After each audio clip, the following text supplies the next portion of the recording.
Apa nama bang? Amiruddin Abu Bakar, Macam jauh kan? Ipoh. Saya syukur sangatlah, alhamdulillah. Kalau diikutkan saya pun macam tak ada harapan lah saya ikut kali ini ke umrah, sebab saya pun dah pernah sekali pergi kan.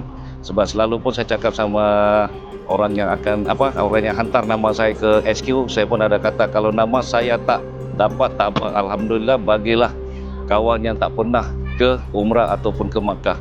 Sebab sebelum ni saya dah pernah memijakkan kaki ke kota suci Mekah dan kota Madinah ni.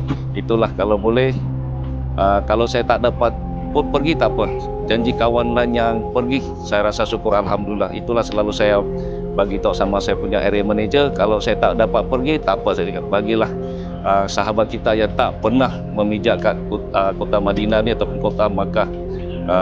Memang kita bagi peluang lah kepada rakan yang lain.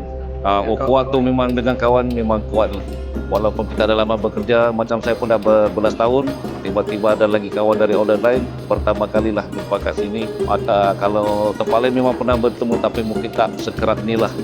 Itulah yang kuat dia tu, alhamdulillah makin kuat lah kuat dia tu.